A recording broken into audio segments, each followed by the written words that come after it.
손해사정사 오세창 교수입니다. 자, 오늘 제가 강의할 주제는 보험금을 안 줄 때, 그렇잖아요. 어떻게 할까? 그게 내 주제예요. 조금 어려운 얘기지만 제가 최대한 쉽게 강의를 해보겠습니다. 먼저 손해사정사 그러면 사람들이 잘 몰라요. 뭐 하는 직업인지.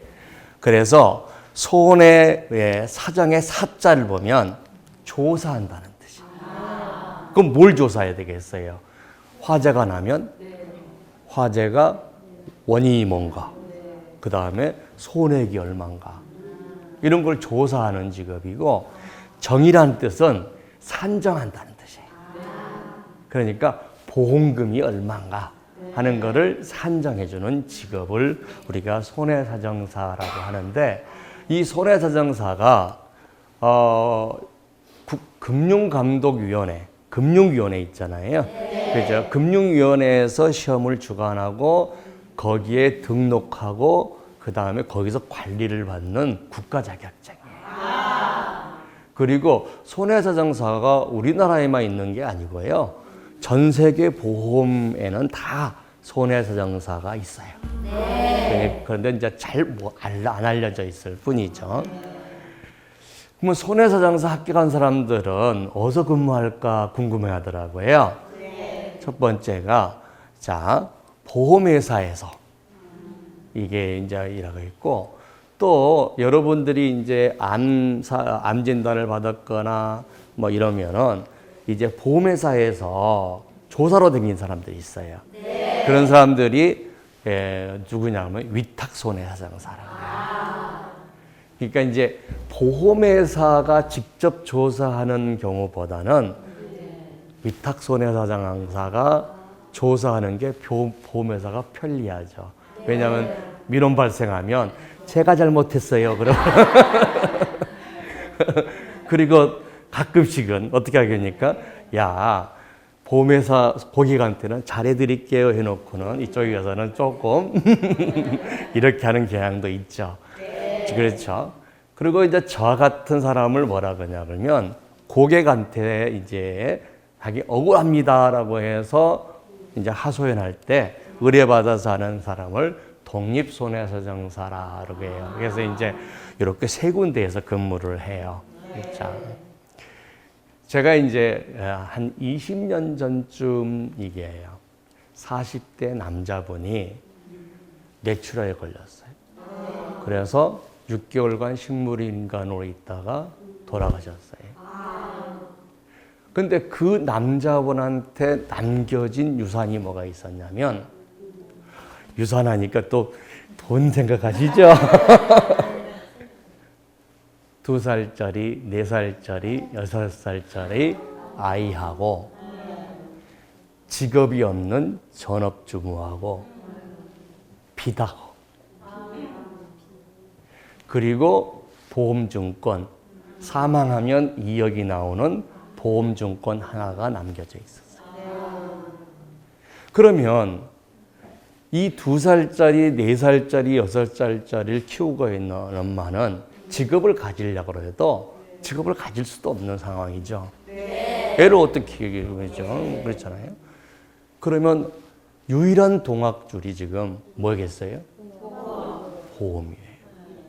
그런데 보험금 청구했는데 보험금 지급이 거절됐어요. 우리가 40대의 남자가 쓰러져서 활동을 못하거나 돌아가시면 가정에서는요 거의 붕괴예요. 그렇잖아요. 우리가 뭐 남편이 막 돈 많이 쌓아놓고 그런 게 별로 없잖아요. 보험이 유일한 수단인데 거기서 거절돼 버렸다. 그래서 이 여자분은 애를 데리고 친정 어머니도 없고 아버지만 계시는 친정으로 들어갔는데 거기도 경제적으로 어려워요. 그 날마다 우는 거예요. 애를 고아원에 맡겨야 될 상황입니다.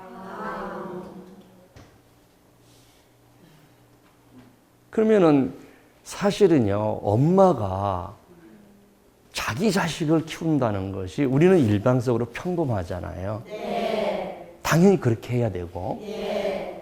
그런데 자기 자식을 못 키울 수밖에 없는 거예요.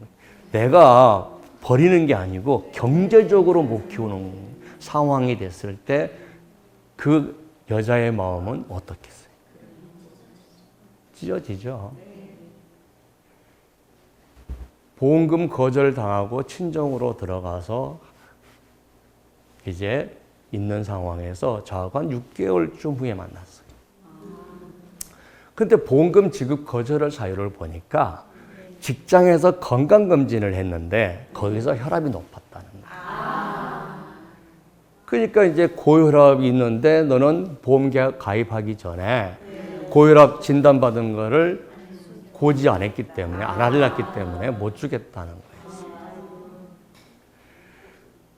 제가 맡아서 판례를 다 뒤져보니까 자, 고혈압이 그때그때의 건강에 따라서 혈압이 계속 바뀌잖아요. 그죠? 그 다음에 이분이 고혈압 진단을 받았던데 이게 어떻게 통보됐는지도 애매모호해요. 왜냐하면 자기가 병원에 가서 진단을 받았으면 의사가 고혈압입니다 라고 할 건데 이게 이제 우편으로 통지되니까 그 다음에 고혈압 진단을 받았는데 그 이후에 치료 전략이 전혀 없어요. 그래서 그런 사례를 가지고 판례를 다 뒤져봤더니 보험금 주라는 판례가 많아서 결국 보험금이 20년 전이에요. 2억 원이 지급됐어요. 그런데 저는 그때 충격을 받은 게 아니고 카페에서 그 여자를 만났는데 갑자기 여자분이 일어나서 방바닥이잖아요, 바닥. 엎드려서 절을 하는 거예요, 그러면서 말씀하시는 게요. 보험금 받아주어서 고맙습니다가 아니고 제 아이를 제가 키울 수 있게 해줘서 고맙습니다. 제 아이를 제가 키울 수 있도록 하나님의 아버지 이 사람을 보내주셔서 고맙습니다. 돈을 받아줘서 고맙다는 게 아니고요. 엄마가 아이를 키울 수 있다는 것은 당연한 거 아니에요? 네. 보험이 이런 거라. 그때 제가 받은 희열, 그냥 수고했습니다라고 수술해주고 끝났으면 아무런 감동이 없었는데 그 40대의 그 주부님이 이 공개된 장소에서 엎드려서 절을 한단 말이에요. 그 감격과 희열이 저한테 그 이후로는 야, 내가 보험금 지급을 거절하는 사건에 좀 더 많은 공부를 해야겠다. 그래서 대학을 저는 경제학을 나왔는데 그때 그 이후로 방통대법대 1학년 들어갔어요. 그래서 경희대학교에서 법학으로 석박사를 했어요. 오늘 주제는 우리가 이제 개인적으로 보험을 가입하는 상해보험이나 질병보험이나 사망보험에서 보험금 지급 거절 사유가 굉장히 빈발하고 있어요. 근데 왜 빈발할까? 그러면 어떻게 그걸 처리할까? 이런 것들을 한번 해보는데, 자, 보험회사가, 자, 암 진단을 받았는데 4천만 원을 청구했더니 보험회사가 거절해버리고 소송을 제기해요. 그러면 변호사 찾아가면 착수금 내야 되는데 이긴다는 보장도 없잖아요. 한번 생각해보세요. 500만 원, 700만 원 착수금 달라 그러면 이긴다는 보장도 없는데 선뜻 소송을 응수 안 한단 말이에요. 그러니까 안 가버리면 패소해요. 안 가버리면. 그래서 또 보험회사가 예를 들어서 4천만 원이라는 돈을 줄 걸 대법원까지 가서 졌다 하더라도 4천만 원이에요. 그리고 우리가 보험회사가 당연히 줘야 될 건 주겠죠. 그런데 예를 들어서 분쟁이 있는 사건에 대해서, 그죠? 분쟁이 있는 사건에 대해서 우리가 소송률이 많고 보험금 지급 거절 사유가 많은 거예요. 교통사고 나서 사망했는데 보험에 아무런 문제가 없으면 다 줘요. 그런데 아까 같이 고지의무 위반이 애매모호하거나 이게 암 진단을 받았는데 시기가 애매하거나 그러면 이런 거를 보험회사가 일단 지급 거절해 놓고 그 다음에 어떻게 응수하는가 본단 말이에요. 제가 보험회사에 가도 그래요. 왜? 보험회사에서 돈 받는데 내가 적극적으로 막 찾아서 준다. 이거는 사실 우리나라 실정에 맞지 않죠. 일단은 보험회사에서는 이건 애매한 사건이다. 그러면 보험금 거절해 놓고 이제 법원에서 싸워보자. 또는 전문가들하고 싸워보자. 아니면 계약자가 네가 다른 증거를 가져와 봐라. 이래야 또 검토를 하겠죠. 그게 당연한 거죠. 근데요, 보험은 어려워요. 왜 어렵냐면 매년 바뀌어요. 약관이. 그리고 보험회사마다 약관이 달라요. 민법은 법 하나니까 법률가들이 그것만 공부하면 되는데 이건 보험은요. 내가 예를 들어서 사망했는데 98년 약관, 그 계약, 2000년 약관, 2002년 약관, 2010년 약관이 있으면 그것도 보험회사마다 다르면 그걸 다 약관을 찾아서 공부를 해야 되는 거예요. 그런데 또 의학 지식이 필요해요. 질병으로 죽으면 어떻게 의를 죽었느냐. 어쩔 때 보면 저도 의학을 30년간 계속 공부하고 있는데도 불구하고 처음 듣는 병도 있어요. 그럼 그거 찾아서 의사한테 물어보고 이렇게 해야 되는 거예요. 그거 어렵죠. 그러니까 어떻게 돼요? 전문가를 찾기가 쉽지가 않아요. 우리가 예를 들어서 전세금 못 받았다 그러면 아무 변호사한테나 가서 상담해도 되는데 이게요, 보험금 못 받으면 가서 아는 삼촌의 친구가 변호사에서 갔어요. 그럼 물어보면 저는 보험 전문 아닙니다. 전문가를 찾기가 쉽지 않다는 거예요. 그러다 보니까 이게 보험금을 거절하는 사유가 많다는 거죠. 물론 알겠지만 반드시 보험금 반드시 줘야 되는 건 다 줘요. 애매모호하고 분쟁 있는 사건에 대해서 그렇다는 거죠. 자, 그러면 우리가 이제 첫 번째 어떻게 대응할 건가 하는 거 볼게요. 먼저 여러분들이 보험 많이 가지고 계시는데 보험 보면 증권만 가지고 있어요. 내가 처음에 가입할 때 쓴 청약서라고 있어요. 그거를 안 가지고 계세요. 그걸 주면은요, 다 버리고 증권만 가지고 계시거든요. 근데 청약서에 고지 내용이라든가 이런 많은 내용이 남아 있으니까 청약서가 없으면 청약서를 달라 그러면 줘요, 보험회사가. 두 번째는 보험금 지급이 거절됐잖아요. 그러면 반드시 왜 거절됐는가를 하면은 말로 설명해 주거든요. 근데 계약자인 비전문가가 막 법률 용어 섞어가고 보험 용어 섞어가고 의학 용어 섞어서 얘기하면 뭔 말인지 몰라요.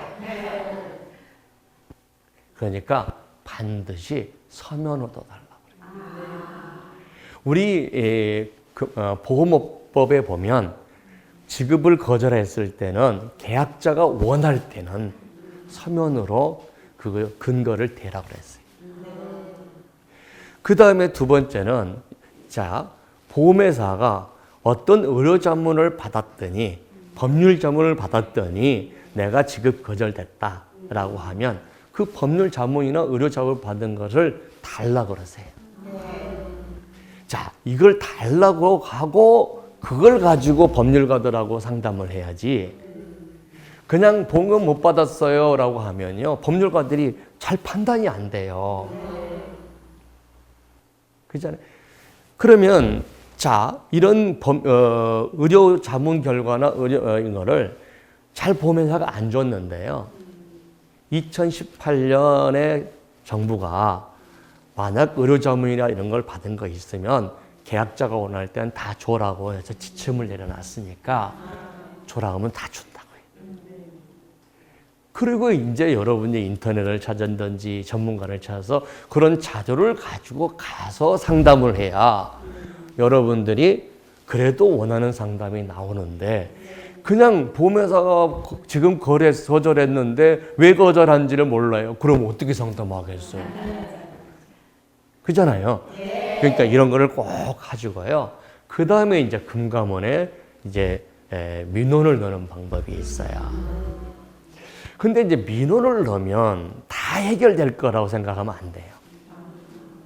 왜냐하면 민원은 객관적 입장에서 처리할 거 아니에요. 근데 계약자는 억울합니다. 이 말밖에 안 쓰거든요. 다 억울하시죠? 보험금 안 주면 다 억울하죠, 뭐. 그런데 보험회사는 어떻게 했어요? 법률 자문 받은 거, 의료 자문 받은 거, 그 다음에 판례 같은 걸 그거 해서 딱 된단 말이에요. 그러니까 금감원에 민원되면 다 해결된다는 게 아니라 그러면 이제 보험회사가 제시한 자료를 금감원에다가 요구를 하면 줘요. 그걸 가지고 내가 반론을 제기할 수 있어야만이 우리가 원하는 답이 나오지. 그냥 억울합니다. 이렇게 해가지고 대한민국 사람에서 돈 못 받았는데 억울하지 않는 사람이 어디 있겠어요? 다 억울하지. 그러니까 그런 대응을 우리가 해야 되고 그런 자료를 가지고 상담을 해요. 그리고 뭐 민원을 갈 때도 예를 들어서 그런 전문가들하고 상담하고 그러고 갖고 가야만이 된단 말이에요. 그 다음에 이제 보험 전문가와 상담하는 방법인데, 자, 손해사정사들은 착수금이 일반적으로 안 받아요. 그리고 손해사정사들은 보험의 전문가잖아요. 보험 쪽이니까. 그러니까 손해사정사한테 먼저 의뢰를 하는 방법도 있어요. 그러면 손해사한테 자료도 조사하고 거기다 판례 조사할 거 아니에요? 그래도 보험금을 못 받으면 손해사정사한테 조금 수수료를 주면요. 그 자료를 다 받을 수 있어요. 그리고 법률가를 찾아가면 아무래도 보험을 덜 전문적인 분들도 자료가 있으니까 검토를 잘 해줄 수가 있는데 그런 자료가 없이 그냥 억울합니다. 그러면 법률가들이 다 자료를 찾아야 되잖아요. 그러니까 어렵단 말이에요. 어려워. 그래서 이런 절차를 밟아가면 됩니다 하는 거죠. 자, 그러면 제가 오늘부터 여러분이 사고 나신 분만 아니라 일반 사고 안 나신 분들도 보험을 많이 가지고 있는데 이분들이 이제 쇼킹한 거를 말씀해 드려야 되겠죠.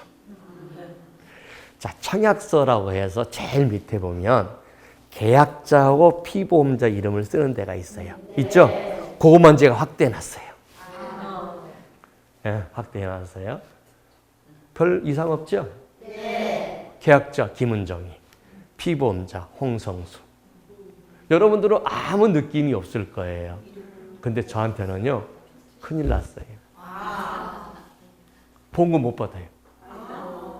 예를 들어서요, 아내가 계약을 하면서 남편 이름으로 집을 해놔도, 남편 이름으로 해놔도 아무 문제가 없어요. 그런데 보험은 그렇지 않아요. 반드시 피보험자 홍성수가 자기 이름을 자기가 써야 되는데, 저 필체를 한번 보세요. 은정 씨가 남편 이름까지 써버린 거죠. 자, 그러면 자, 홍성수가 며칠로 사망했는데요. 보험금 3억 4,500이 뭐가 사라졌어요? 뭐와 함께 사라졌어요? 바람과 함께 사라졌어요. 바람과 함께 사라지는 것은 옛사랑의 추억이면 돼요. 돈은 바람과 함께 사라지면 안 되는 건데 바람과 함께 사라져 버렸어요. 그거 왜 그러냐는 거예요. 자, 한번 볼게요. 자, 여러분들 한번 볼게요. 남편이 나 몰래 내가 죽으면 지가 돈을 받는 사망보험금을 10억짜리를 넣어놨어요. 사랑스러워요? 사랑스러우면 답할게요.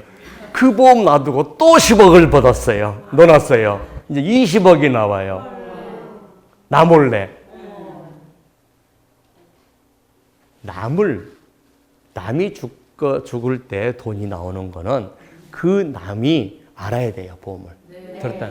그러니까 자필서명, 스스로 자필이라는 것은 피보험자, 아까 얘기한 홍성수가 직접 자기다 청약서에다가 사인을 하지 않으면 보험계약을 무효로 해서 보험금 안 주겠다는 거예요. 왜? 보험범죄가 되고 그 사람이 죽을 수가 있기 때문에. 그런데 이 연정 씨는 이 사실을 모르고 남편 사인을 지가해 버렸어요. 그래서 보험금이 날아가 버린 거예요. 뭘로 죽었어요? 지금 뇌출로 죽었잖아요. 3억 4,500이 날아가 버렸어요. 자, 그럴 때 어떻게 하냐는 거죠. 계약이 무효다 그런데 사망만 무효예요. 보험을 보면 사망, 암보험 다 있잖아요. 그러니까 이제 뇌출혈 진단비 4,500원 나와요. 그런데 이렇게 되면은 누구를 원망하겠어요? 나를 원망하겠어요? 아니면 누구를 원망해서? 여러분 한번 생각해봐요. 보험 설계사 원망하죠. 왜? 아니 이거 자필 서명 안 하면 보험금 안 나온다고 설명했으면 남편한테 자필 서명 받았을 거 아니야 이거죠. 더군다나 만약에요. 자필 서명 안 해도 보험금 받는데 아무 지장 없어라고 설명했다면 어떻게 했어요? 더 이상한 거죠. 그러니까 이럴 때는 보험금이 무효라도 보험금 안 나라도 설계사가 배상해라. 근데 계약자도 니도 법에서 자필 서명 안 하면 무효라는 걸 충분히 알아야 되는데 못하니까 몰랐으니까 보험금의 60%나 70%만 주라는 거예요. 근데 설계사 돈 없잖아요. 그 설계사들도 그러면 자필 서명 없으면 무효라는 걸 아냐? 거의 몰라요. 그러면 설계사한테 모르는 것은 뭐 때문에 누가 잘못한 거예요? 보험회사가 교육을? 그러니까 보험회사 네가 대신 벌어줘라. 그래도 자 3억 나올 걸 얼마밖에 70%가 나오면 얼마밖에 안 나와요? 2억 1,000밖에 안 나온다. 따라서 자필 서명 꼭 하셔야 돼요. 근데 지금 증권 한번 이제 집에 가서 보세요. 청약서 한번 봐보세요. 그랬더니 어떻게 합니까? 내 글씨체야. 보통 다 아내가 하세요. 자, 다 한번 꺼내보세요. 부분. 그러면 있다면요. 남편이 이제 3명인 사람도 있고 4명인 사람도 있고 이렇게 있어요. 있다고요. 자, 그러면 어떻게 해야 될 거냐 하는 거죠. 계약을 보험료를 한 3개월로 안 내면 계약이 실효되잖아요. 부활할 때 남편 사명 넣어도 돼요. 근데 남편이 아프면 지금 옛날에 계약 체결할 때는 안 아팠는데 지금 아프면은요 고지의무 위반이니까 안 돼요. 그럴 때는 보험회사하고 얘기를 해서 내가 자필 서명을 그때 잘못한 것 같다. 향후에는 이걸로 하자라고 그때 자필 서명을 바꾸면 돼요. 그리고 그 보험회사도 주기적으로 캠페인을 해요. 자필 서명 같은 거 바꾸라고 그때도 하셔도 되니까 하시면 됩니다는 거죠. 한번 제목을 한번 읽어봐 주실래요? 내 보험금을 엉뚱한 남이 가져가요. 황당하시죠? 그런데 이런 계약이 또 여러분한테 많이 있어요. 사고 안 나봤으니까 모르죠. 그죠? 사고 나면 엉뚱한 남이 가져가 버려요. 그러면 다시 증권 꺼내서 이제 봐야 되겠죠. 생명보험이나 질병보험이나 암보험 같은 보험에서는 사람이 죽잖아요. 그 사람이. 죽은 사람이 보험금 못 받아가죠. 그래서 보험 수익자라는 개념이 있어요. 근데 보험 수익자를 우리나라 사람들이요. 거의 85%, 90%가 안 정해요. 계약 체결할 때 그냥 계약만 체결하지 수익자를 내가 이 사람이 사망하면 내가 안보험 받으면 누가 보험금 받게 해주세요라고 지정을 안 한다. 그러면 법률적으로 어떻게 되어 있냐면 만기 시에는 계약자가 수익자가 되고 부상 때는 피보험자가 수익자가 되고요. 사망할 때는 법정 상속인이 가져가요. 그러면 자 보세요. 법정 상속인은 법률상 배우자와 망인의 자녀나 손자, 직계 비속. 직계 비속이 없을 때는 법률상 배우자하고 부모도 없으면 법률상 배우자. 그 다음에 형제, 자매, 사촌 이내 혈족이에요. 자, 보겠습니다. 자, 이분은 사실혼 배우자 관계예요.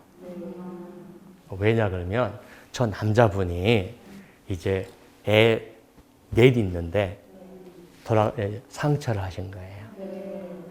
근데 이제 이 여자분이 이제 오랫동안 혼자 살다가 재혼을 하셨어. 근데 남편이 많이 아프니까 생활보호를 받으려고 여자가 50세 이상이 미만이면 생활보호 보상을 못 받는다 그래서 가장이혼을 한 거야. 거짓말로. 그냥 사실상 가장. 근데 이제 남편이 아프니까 계좌 입장에서는 아빠가 돌아가시는 건 상관없어요. 엄마가 돌아가시면 아빠를 보호해야 되는데 자기 생활이 넉넉지 않으니까 엄마가 돌아가시면 요양원이라도 모시려고 보험을 들어놓은 거예요. 계좌가. 누구를? 계모를 피보험자로. 그러면 누가 보험금 받기 하려고 보험을 넣은 거예요? 계좌가. 그죠? 그런데 이분이 이 야채 장사를 하시는데 눈길에 이제 12월 때 운전하다가 돌아가셨어요. 사망사고로. 자, 그런데 법정 상속인이 누구냐 그랬더니요. 자, 법률상의 배우자는 아까 사실상의 배우자는 법률상의 배우자가 아니니까 안 돼요. 근데 이분의 부모도 다 돌아가셨어요. 이 계모에. 형제도 돌아가셨어요. 없어요. 돌아가셨어요. 친자가 없어요. 누가 가져갔냐면 언니의 조카가 가져간 거예요.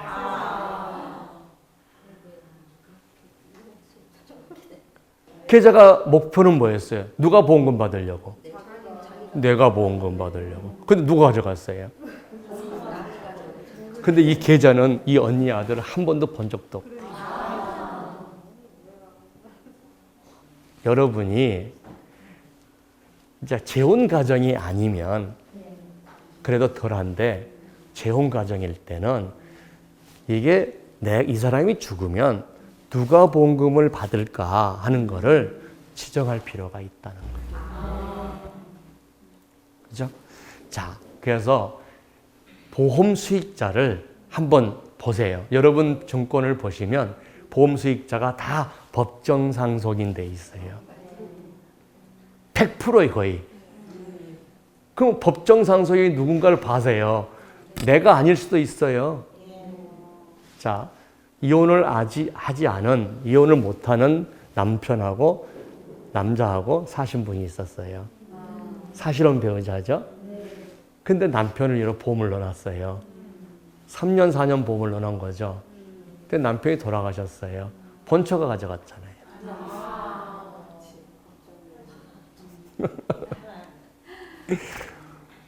근데요, 이게 보험 가입할 때 누가 보험금 사망하면 보험금 받아갈 건가에 대해서 잘 고지를 안 한단 말이에요. 안 물어본단 말이에요. 그러니까 반드시 보험 수익자가 누굴까 하는 것을 한번 지정해 주시는 것이 좋을 것 같다 하는 거죠. 자, 이분은 고혈압 진단을 받았어요. 그리고 자, 보험 계약 체결하고 나서 18개월 만에 암 진단을 받았는데 고지의무 위반인 거죠. 고지의무 위반이에요. 근데 고지의무 위반과 즉 고혈압과 암 진단은 아무 관계 없잖아요. 그럴 때는 보험금을 지급하고 해지를 해요. 근데 이 사람이 해지 이후에 사망했어요. 자, 그러면 해지 이후에 사망했을 때 보험금 청구 자체를 안 해요. 보험이 없으니까. 대부분 계약자들이 청구 안 해요. 청구하면요, 당신은 보험 없으니까 청구할 필요 없으세요 그러고 돌려보내버려요. 그런데 이거 보험 받을 수 있어요. 우리 뭐라고 돼 있냐 그러면, 자 보겠습니다. 고지 의무 위반과 사고 사이에 인과관계가 없으면, 고혈압과 암 진단이 인과관계 없잖아요. 고혈압 때문에 암 진단, 대장암이 생긴 거 아니잖아요. 그러면 해지 전 사고는 보상하라 그랬단 말이에요. 그럼 한번 보세요. 자, 사망이 사고예요? 아니면 교통사고로 인해서 해지 이후에 사망했다. 추락하고 나서 해지 이후에 사망했다. 암 진단 후에 해지 이후에 사망했다. 그러면 사망이 보험사고예요? 교통사고나 추락이나 암이 보험사고예요? 저게 보험사고죠. 그러니까 고혈압과 암이 관계없으면 암 진단비만 주지 말고 해지 이후에 발생한 사망도 암으로 사망했다면 보험금 줘라는 거예요. 그런데 문제는 뭐냐? 계약자 스스로가요, 청구를 안 해요. 청구를 안 하다 보니까요, 한 100명이 있으면 한 90명 청구 안 해봐요. 그럼 청구하면 보험금 주냐 그러면 나도 못 줘요. 왜? 안 준다 그러면 다 포기하시니까. 그죠? 보험금 받을 수 있다는 거예요. 이와 같이 보험회사와 이럴 때 보험금을 못 받아도, 그죠? 보험금을 못 받아도 보험금을 받을 수 있는 사고가 어마어마하게 많다는 거예요. 자, 이분을 한번 볼게요. 자, 30살의 여자예요. 근데 술을 좋아해요. 술을 먹으면 한 4병까지도 먹는데. 근데 콜센터에서 근무하는 친구들이니까 스트레스가 많아요, 콜센터가. 그죠? 근데 이제 야간조니까 10시에 끝났대요. 그래서 직원들 12명에서 회식을 하는데 1차에 회식을 10시부터 12시까지 해요. 그 다음에 두 번째, 2차에 6명인가가 2시까지 또 먹었대요. 3차에 또 3명이 또 4시까지 먹었대요. 그리고 2명이 이제 한강에 간 거예요. 근데 이제 그때 8월이었어요. 근데 한강이 이 남쪽으로 오면 계단이 있고 바로 떨어지는데, 저기 한강 위쪽으로 올라가면 사람이 들어갈 수 있대요. 그러니까 이제 술도 먹고 그러니까 이 친구가 물속에 들어가서 이제 점핑하면서 나 돌아와봐라 그런 거예요. 근데 남자는 어렸을 때 자기가 물에 빠져가지고 죽을 둥살둥 기억이 있어서 물이 무서워서 못 들어간 거예요. 그러니까 이제 잠수하다가 나왔다가 잠수했다 나와 그랬다 그러는데, 잠수하러 들어갔는데 안 나와버렸어요. 그 다음날 사체로 발견. 자, 그런데 그 남자분이 좀 안 했으면 됐을 얘기를 한 거예요. 죽고 싶다는 얘기를 술 취해서 했다.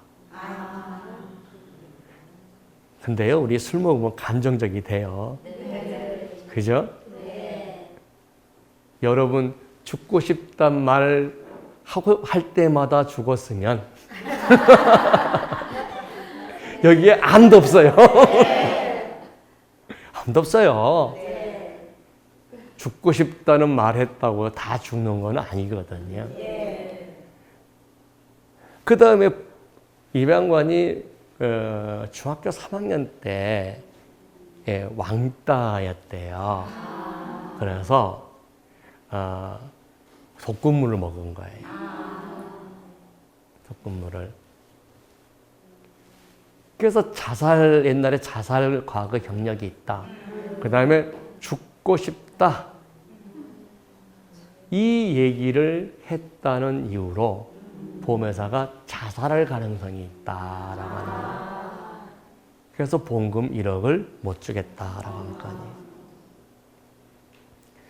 자, 그런데 한번 볼게요. 자살 가능성과 상해 사망일 가능성이 동시에 존재하잖아요. 그러면 보험회사는 자살로 보고 한번 싸워보자 하는 입장이죠. 근데 판례는 반대예요. 두 개의 가능성이 다 있으면 보험회사가 유서 이런 것들로 자살이라는 걸 증명하지 못하면 보험금 주라는 입장이에요. 그런데 이분이 일기를 썼어요. 그게 결정적 증거였어요. 일기를 보니까 이런 말이 나와요. 남자친구한테 음식을 해줬는데 굉장히 좋아서 행복했다. 이런 말 나오고요. 그 다음에 남자친구하고 죽은 다음 주에 넥센하고 야구장에 가기 위해서 표를 끊어놓은 게 있어요. 죽으려고 한 사람이 왜 야구표를 끊어놔요? 그것도 남자친구하고. 근데 이분이 그 콜센터가 너무나 힘드니까 전직하기 위해서 빵 제과 기술을 배우는 학원을 다녀요. 그 학원에 가서도 다 등록증을 다 가져온 거예요. 응?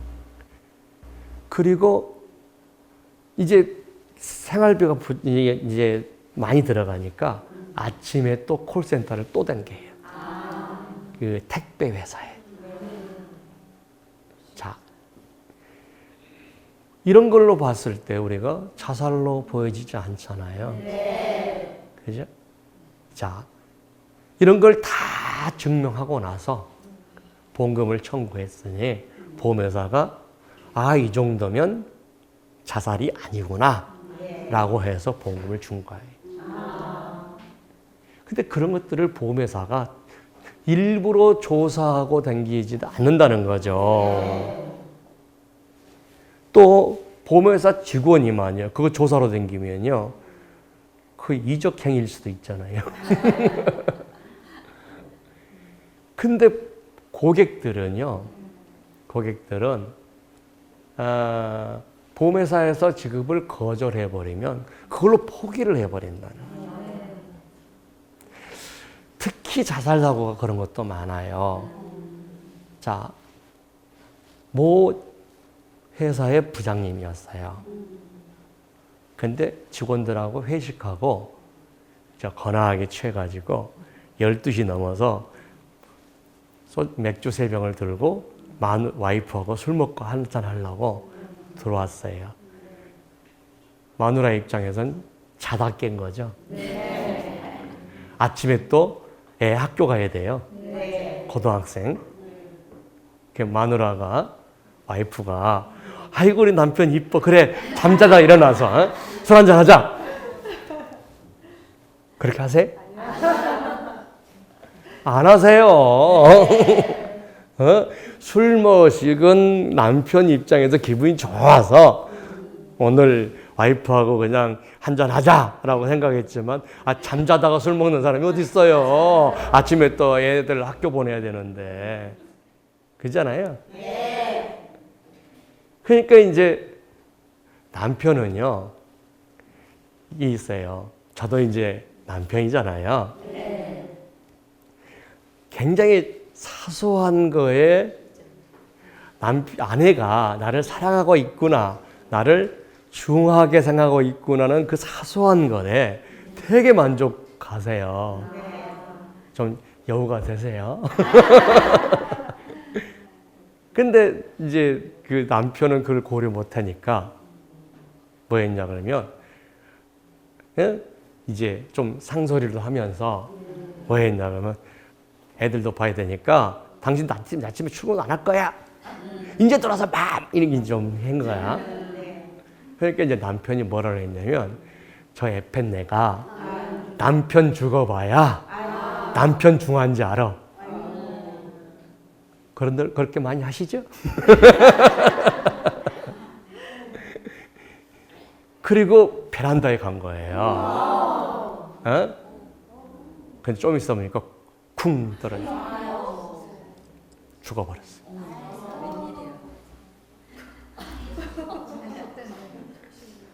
근데 이제 유족의 증서에 뭐가 나오면 남편 죽어봐야 이 펜네가 남편 중한지 알아 라는 말을 했다는 걸 아내가 했어요.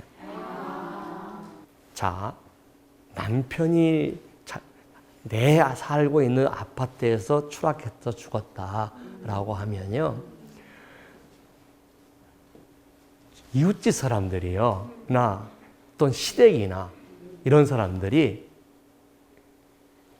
더군다나 이제 뭐 경찰에서 자살로 추정된다라고 나와버리면 이게요 그냥 좋은 소리가 안 들려요.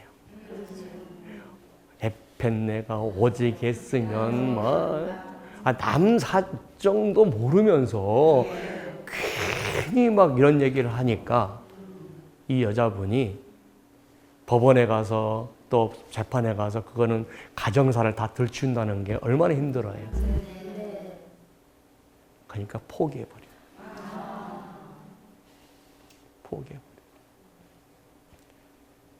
그러니까 어떻게 합니까? 자살 사고가 나면 예를 들어서 그런 것들이 보험금 지급 거절하면 끝까지 소송을 해서 받아가거나 뭐 이렇지 않고 포기하신 분들이 많거든요. 왜냐하면 그 자체가 그거 생각하는 것 자체가 스트레스니까. 스트레스니까. 그러다 보니까 자살과 아까 상해사상의 가능성이 동시에 있으면 보험금 지급을 거절해 놓고 보험회사는 기다리는 거예요. 자살이 아니라는 것을 입증해 주세요라고 하는데 대부분의 계약자들은요, 그 자체를 생각하는 것 자체가 싫으니까 잊어먹기 위해서 보험금을 포기해버립니다. 그리고 항상 이런 생각을 가지고 있으세요. 보험회사는 거대한 집단이고 보험 전문 로펌들이 옆에 있고 그러다 보니까 내가 상대해서 이길 수 있을까? 그렇죠? 그리고 우리가 주변에 있는 보험 전문, 우리가 보험 하더라도 우리가 보험 전문 변호사들이나 보험 전문가가 많지 않다는 점이 그런 거죠. 자, 우리가 이제 결론적으로 한번 내려볼게요. 결론적으로. 확실하게 면책사고가 있어요. 그거는 우리도 못해요. 전문가들도 못하죠. 소송 가서도 져요.